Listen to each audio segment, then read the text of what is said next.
Hey guys, have you been wondering how much tax to charge a buyer of a mobile home that is located on leased land in the state of Florida?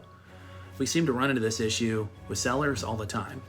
Some sellers want to help out the buyer and not charge them the correct amount of tax. Some don't collect tax at all, and some charge this the basic state sales tax amount. Before we get started here, I'll give you the basic disclaimer that I am not an attorney, I am not a tax professional, I don't work for the Department of Motor Vehicles, and I do not work for the Florida Department of Revenue. Okay, so now that we have that all the way, let's get started. I am here to tell you though that as a licensed, bonded, and insured mobile home broker in the state of Florida, I do applaud everybody's attempts in the previous example of how they're trying to collect tax, but to my understanding, they're doing it all wrong.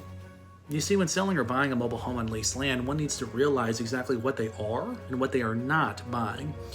In Florida, a mobile home that is sold on leased land is viewed and taxed as personal property, just the same way as an automobile is taxed. Now, I know this may sound silly for those who are not familiar with these types of transactions, but a mobile home on leased land carries a title with it and not a deed, just like a vehicle. When looking to buy or sell a mobile home on leased land, then property taxes do not apply since the land that the home is sitting on is not being sold in that purchase. Because in that situation, the land is being leased and paid every month through a payment called lot rent to the mobile home park. When purchasing the home on leased land in Sarasota, then one needs to pay attention to two things. First, the actual sales tax on the value of the property in the county, and second, the surtax that is paid to the county on top of the actual sales tax. At the time of this video, the sales tax on a mobile home on leased land in Sarasota County is 6% of the sales price of the home. So let's give an example. Let's say you buy a mobile home on leased land for $10,000. Then 6% or $600 will be owed for sales tax on the purchase. Now the county surtax is where a lot of people get confused. That's going to be based on where the home is located at in the state of Florida and what county surtax is associated for that. This is going to be an amount of tax over and above the actual sales tax amount. So let's give another example.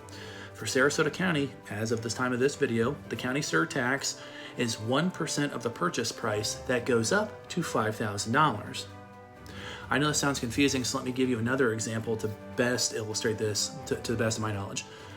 Again, let's say you're buying a mobile home on leased land for $10,000. As we discussed, $600 will be owed for the sales tax. The county surtax is going to be 1%, but that maxes out at $5,000. So to figure the surtax out, take 1% of $5,000, which is $50. So in the above example, on that $10,000 mobile home, the total amount of both sales tax and county surtax owed at closing is $650. Now, I'm not a math major, okay, trust me, but I do hope that this helps you in determining how much you need to collect or pay when purchasing or selling a mobile home on leased land in Sarasota, Florida. Guys, this is Mark Kaiser with the Mobile Home Dealer, and we help mobile home buyers and sellers get to a better place in life.